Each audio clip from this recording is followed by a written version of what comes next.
Welcome to Withdraw Consent. I'm Jack. So on tomorrow's episode is going to be about BRICS, and today I want to talk about India and Prime Minister Modi. I got into this because I was thinking, if Modi is a populist and Trump is a populist, why are they not closer? Now they're actually meeting right now because it's the I'm filming this on the 13th, so 1 week ago from when this is posted. But basically they haven't been as close as you would think they would be. And you remember when Trump went in his first term over to India and he got that massive crowd and they just loved him. But why is the United States and India not closer when Trump's in charge? And so basically, the long and the short of it is that this Prime Minister Modi guy is a Hindu nationalist. So he's not an Indian nationalist, like a nationalist, and he's not like an ethnic nationalist. He's a religious nationalist. So at the very end, we're going to make some comparisons to other nationalist leaders in history and see the differences, right?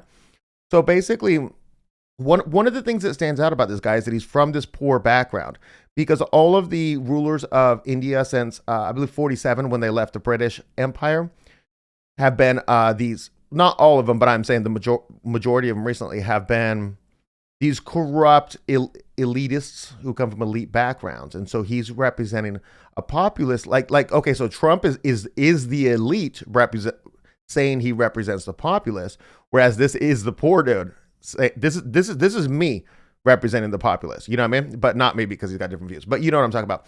So basically, he grows up in this province of Western India, and in a very poor community, and he joins this thing called the RSS at 8. Right now, in the last episode, I was jokingly kind of alluded that it was kind of like the Hitler Youth, and it kind of is in a way. It's this organization that brings these kids in, and every morning they have meetings. They do an hour of like physical training and stuff. They do combat training. They do all this stuff, and kind of the thing that they want to see is they want to see every child in India in the RSS, so that they have all of these fit, healthy people. But then they also indoctrinate them, which is not different than the Hitler Youth as well, where they're indoctrinated to be pro-family, this and that in the Hitler Youth. In this one, they're indoctrinating them in Hindu nationalism. Okay, so 80% of the country is Hindu, 79 point something, right? And when they started their state, they wrote a constitution, and the constitution says that the government is a sovereign, socialist, secular, democratic republic. And I know that's a lot of stuff in there, you know, but the interesting one that applies to Modi is that it's secular. So it's supposed to be a land for different people. And there's, you know, a little over 20% of the population is Muslims, Christians, and others, you know. And so he wants to lead the Hindus, and it's going to lead to all types of stuff, which is getting like violence and stuff, which is going to end up having a 10-year ban from him coming to the United States and all types of controversy, you know. So basically, they do not, what is it? 91% of marriages in India are arranged marriages, and so he had an arranged marriage when he was 3. At 12, he actually met the gal. When he was 18, she was 17. They were married, and then he just immediately abandons her. Right? She's gone, and he takes off on his pilgrimage to go become a monk, basically. And so he travels to Calcutta, which is very far away, and then he goes up to the Himalayan mountains. He goes to multiple ashrams or temples and tries to become a monk, and they tell him basically no, he doesn't fit one requirement. So he's representing the teachings of the Swami, who's super popular, and I don't think that guy's alive anymore, because so if he's 18, then this is, Modi was born in 1950, so this would put it when he's 18 to 1968, and the guy spoke at the World Congress of, the Swami, spoke at the World Congress of Religions in 1893, so I imagine he's not alive anymore, but they're still following his teachings. He's wildly popular. And so he goes around preaching, doing the monk thing where you can only eat food that's given to you. And the myth goes that he comes up to a third temple eventually during his 2-year pilgrimage thing. He tells them, hey, I want to join your monastery. And that the monks there tell him, this destiny is not for you. Go find your destiny. You know. So then later on, when he becomes prime minister, he'll say that he was put on the path of politics by God. And he'll even later say, well, God told me to do this thing politically. And so he's almost like a divine leader, which is, it's kind of interesting. And it doesn't matter if that myth's true or not, because it's been very successful for him, right? So, the thing about the wife is interesting too, because he wouldn't fill out the when he was in politics, because he became governor of his area, his district of India and the West that I told you he was born at, and he would just not put anything under wife. He'd just leave it blank. And then when he was running for prime minister for his first term in 2014, so he was running in 2013. 2014 would be when he became prime minister. In 2013, when he was running, there was a scandal because he had to admit that he had this wife because some journalists found out, and he's just completely estranged from her. So in all prior speeches, when he says he was single and his only love is India and this and that, he is single, but he's actually married. He's just estranged from her. So anyways, so his pilgrimage is about 68 to 70, 1968 to 70, okay? 1971, he becomes a full-time worker for the RSS, okay? Now, the RSS has a political wing, which is called the BJP, and the BJP is the party that he is prime minister of now. So this Hitler Youth-esque thing is now the ruling party in India right now. And so in 1971, he becomes like a grassroots guy. In 1985, the RSS assigned him to the BJP, so he's 35 at that time. Okay, now here's an interesting story that happens, and it's crucial to his story, but you just don't find it on Wikipedia, which is strange. Okay, but basically in 1990, he made him and his mentor in their province, because I can't pronounce it. That's why I'm not telling you what the BJP stands for, the RSS. I can't pronounce any of this stuff.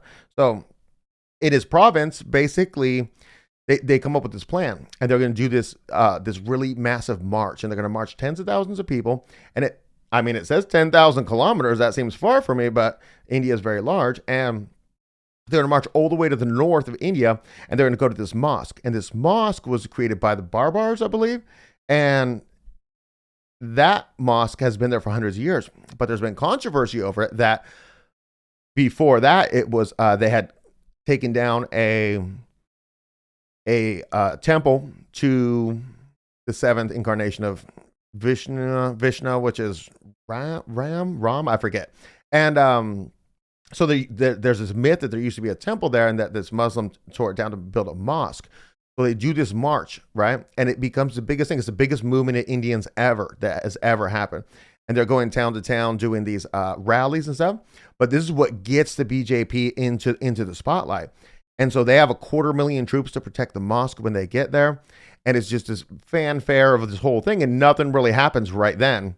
But they get a lot of prominence. This Hindu nationalism becomes in the ascension at that point, right? And so they turn things around in their favor. And then the next year, 1991, the BJP party gets second place in the national elections, which is, they were an obscure party that nobody knew about, nobody cared about before this march. And so Modi was involved in that march. There's pictures of him in it, this and that. I don't think there's any pictures of what happens, of him in being involved in what happens next. But the next year, 1992, so 90 was the march, 91 they get second place, 92, a bunch of protesters, Hindu protesters, come to the mosque, and violence ensues. They try to get in. Now, they built these barricades around it, and there's police and military and this and that, and they can't get through. And there's, they get tear gassed and just beaten, and they're just completely defeated. And they're sitting there, and they're still there at the protest, and they look, and they see two Hindus climbing the mosque. They've made it in, and one of them gets up there with a saffron flag, waving it back and forth. And this is the importance of one or two people taking action. It's changed the history of an entire nation. And boom, the crowd goes for it. They get in there at 11 a.m. By 5 p.m., it's just rubble. They've torn the place apart with their hands. In the meantime, there's been kind of like a little pogrom, and basically up to 2,000 people were killed, most of them Muslims. And so the Hindu nationalism is really taken off. This mosque is down. Now, what will later happen with that is in 2019, the highest court will rule that the Hindus had unlawfully destroyed the mosque, but they give the Hindus the land, and the Muslims get land 25 kilometers away. Now, this is important because Modi ran on building the temple because he was involved in the march. So he ran on in 2014 building the temple on the grounds of the mosque. And so 2014, when he was first elected, his 5-year terms. He was unable to do that. 2019, now he's allowed to, so they begin construction. And then in 2024, they open the first section of the temple. And I should put some pictures up on the screen because it's a massive event that they do, and it's this huge thing. Okay, so basically, now go back to Modi's political career. basically in 1998, he became the general secretary of the BJP. So he's 48 years old now. And then he becomes the chief minister of his province, which I'll try. It's called Gujarat or something like that. And so he was chief minister, which I'll tell you, it's the equivalent of a governor, we'll say, more or less. And so he's the chief minister of this province from 2001, 2014 when he becomes prime minister. Now there's immediately controversy here because 5 months after he's elected, there's a train of people who are on a pilgrimage and they're coming back from the same mosque in North India that's now rubble. They've pilgrimaged there. They're coming back and there is something terrible happens and there's a fire. And I believe it was 53 people died in the fire. And the original story of the police was that Muslims had surrounded the train and put it on fire because of the mosque thing. So now there's the 2002 Gujarat riots happen, and they last 3 days, and it's the biggest rioting scene in India up to that point. There's official story says 1,000 is killed, 3/4 were Muslim, but independent study says that 2,000 people were killed, mostly Muslim, and they just went into Muslim neighborhoods, attacked them, burned down their shops, their homes. There were some retaliatory attacks or reports of them on Hindus, but it was mostly kind of one-way violence, and this is from the Hindu Nationalists, which Modi as governor is supporting. So basically, the accusation is that the police are told to stand by and not protect the minorities because of Modi's in charge. And there's charges flung around at him, and there's all these different investigations. Like the next investigation said that like on the train thing, the next investigation said that the police were wrong and that it wasn't, it was just an accidental fire. Then the next investigation said it was the police were right and it was the Muslims. Same thing with this rioting.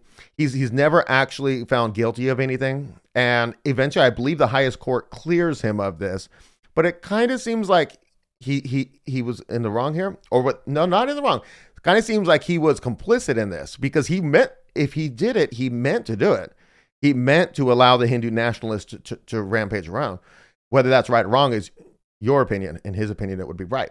So at this point, he gets 10-year ban from the United States. He can't travel to the United States. He gets similar bans in the like Britain and stuff like that. And so when he's governor, he's a phenomenal governor. And there's detractors who say it wasn't all him doing it. But so he's governor from 2001, 2014. The annual GDP growth of this region, of this province, is 10% annually. So that's insane. That's going to be higher than the annual GDP growth of the fastest growing country in the world today, which is India under him.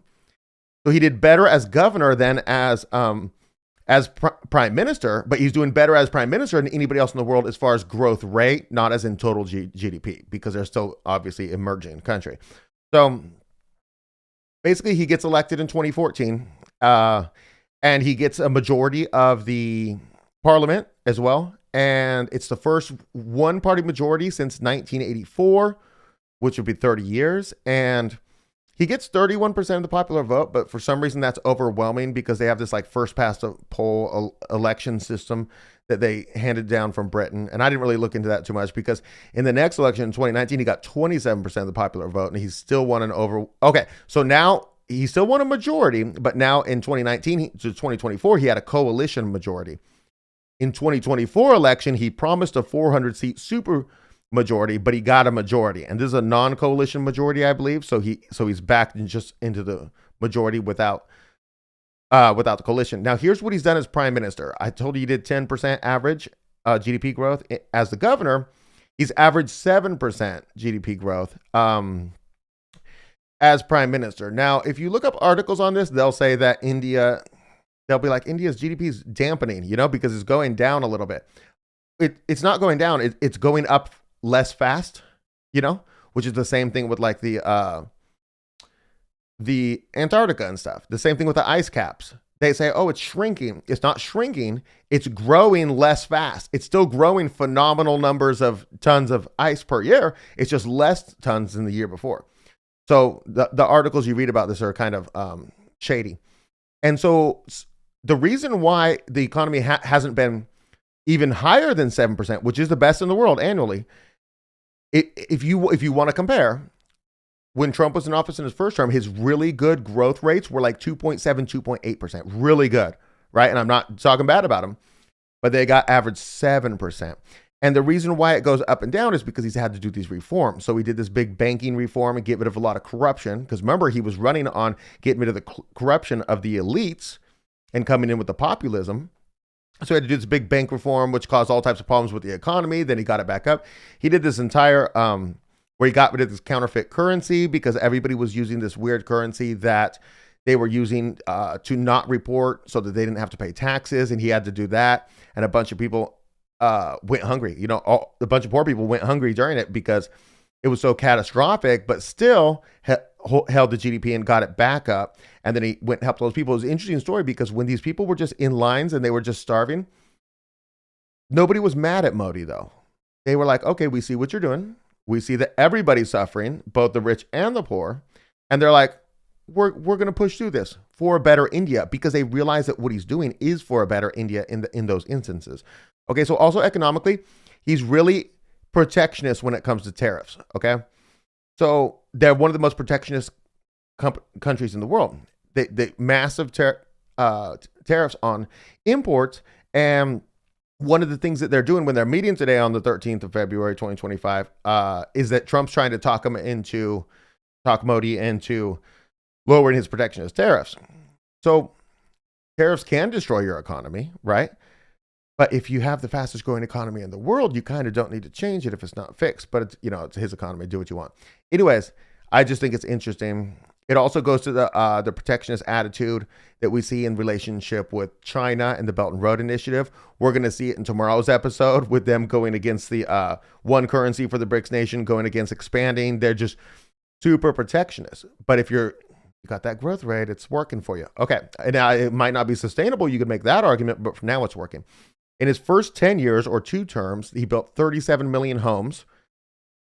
A lot of homes, but they're the most populous country in the entire world. So in his next 5 years, his promise is 20 million homes, so slightly up if you took the average. Yeah, 18.5 million homes on average in the previous 2 terms. And then now he's promising 20 million homes. It's still good. And he did like a bunch of things, like everybody gets a toilet. Because he grew up in a house without a toilet, and they're the nation where the majority of the world that defecates in the open, and they still have that problem to this day, even though he's provided everybody with a toilet. And it causes like hundreds of thousands of babies to die per year because they get contaminated with fecal matter, or children, I'm sorry, because they get contaminated with fecal matter. It's just everywhere in the fields and stuff. Kids, they don't wash their hands. They stick their hands in their mouth every 2 seconds. So now let's talk about the press, because basically what happens is they have tons of newspapers. It's not all consolidated like it is in the United States. They got tons of radio stations, but they're all owned by 2 people. So though it's not consolidated under a parent company, it doesn't matter if you can own all of them. So the 2 people who own them are both friends of Modi. So what you end up with is a very narrative-driven press. And so it's officially a free press and not state stuff, but it kind of just is state stuff. That's what it just comes out to be. And so it's very pro-Modi, obviously. It's very anti because they're his friends. It's very anti his opposition. And so basically on the Press Freedom Index, India is rated 169th. So it's in the bottom quarter percentile. It's terrible. And there's like dictatorships who do better on press freedom, people with only state media who do better on free press than them.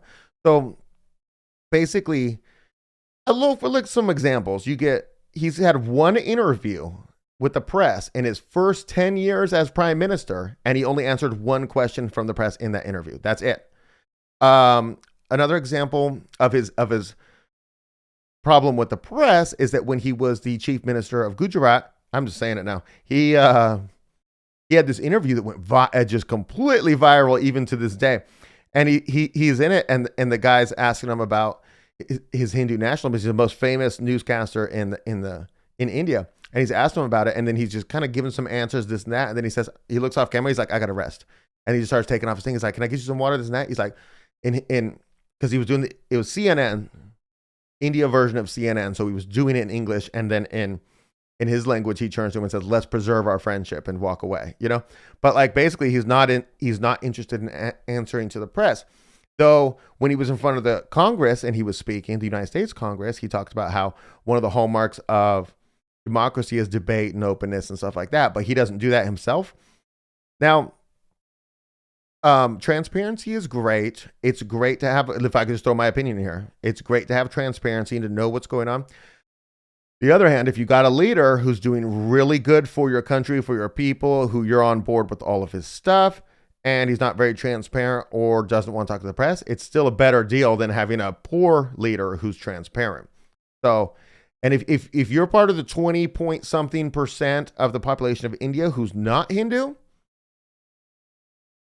you would maybe hate this guy because he's not doing things for you. So, for example, one of the laws that he got dinged on from human rights people across the world is he basically passed a law saying that Pakistan used to be part of India. Then they had the partition, so now Pakistan is its own country. And the problem there was that there were predominantly Muslims and predominantly Hindu here, so they made a line and then just made their own countries.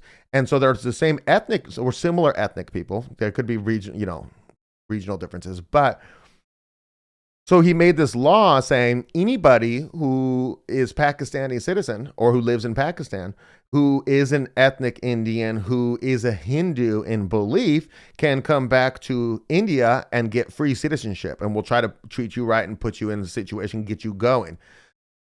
So it was discriminatory because it doesn't apply to any Muslims.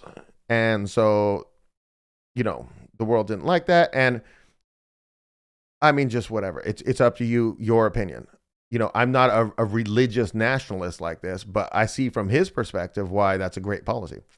Increases your demographic lead and the percentage of population that follow Hinduism, protects your people from discrimination there, especially you're projecting a level because when you're discriminating here against Muslims and then you're like, oh, those Muslims will probably discriminate against the Indians, you're projecting that, but get them to safety is fine. Anyways, so even jump in a documentary below. It's pretty good. It's from ABC, but ABC is Australian broadcasting company. So it's not the ABC from the United States.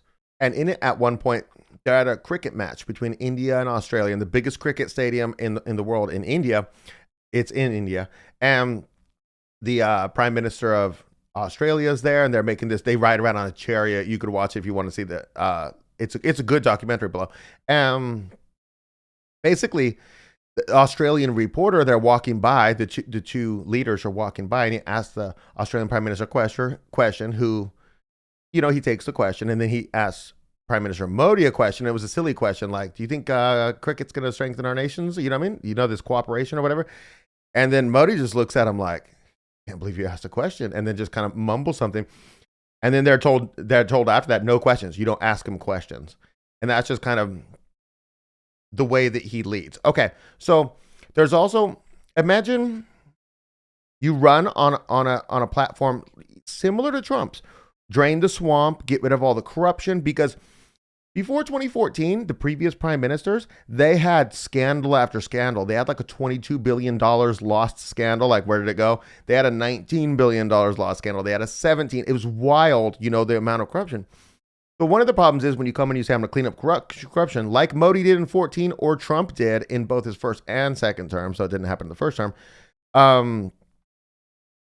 If you're successful at it, it's going to lead to the arrest of your opposition, because the people you're running against are the corrupt people. Therefore, you end up arresting them, and their crimes are exposed by committees and courts, and they're, convicted, and they go to jail.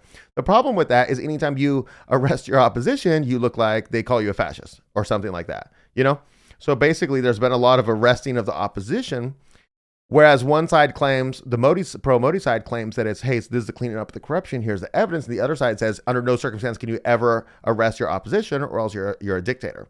But that's not necessarily true. The question is, are the people that are being arrested guilty of the crimes? And I can't tell you that. That would take too deep of a dig. But I'm just letting you know that that's one of the controversies, okay, going on. So, yeah, basically, so Modi's here right now when I'm filming this, a week ago from when I posted it, and they're working on the tariff deals, and they're trying to work on their relationship. Now, Of course, India is part of BRICS, which we're going to talk about tomorrow. And basically, when you look at India, they're in this conflict with China, where China is the hegemon of the area, especially in Southeast Asia. And so they have more political power in all these other countries than India. And India feels like it's being surrounded by the Belt and Road Initiative. And then they also have the active land conflict with China. So there's that going on, even though they're in an economic alliance. And then they're meeting with the United States over here. China's their number one importer for goods. Of course, you would guess that.